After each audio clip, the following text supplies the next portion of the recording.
Eu lucrez de ceva vreme la o treabă care este foarte complexă, în sensul că vreau să combin alcool metilic de 95% cu varne stins, în proporție de 5.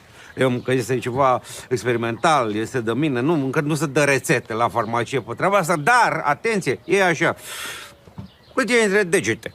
Deci praf de varne stins, praf, care ăsta știi că este la pietroaie, pac, așa, și o sticlă de alcool. Lași acolo. Este ceva fericele de se servește dimineața pe burta goală, în sensul că iei o ștampă mică în gură, clătești și scuipi. Băi, are concentrația foarte mare. Foarte mare. Nu înghiți. Dacă ai înghițit, ai da dracu. Că, bine, poți să înghiți, dar în cantități mici, foarte mici, pentru că nu știu dacă știi, barul nestins reglează tractul. Adică arsurile, fiicele. Am ajuns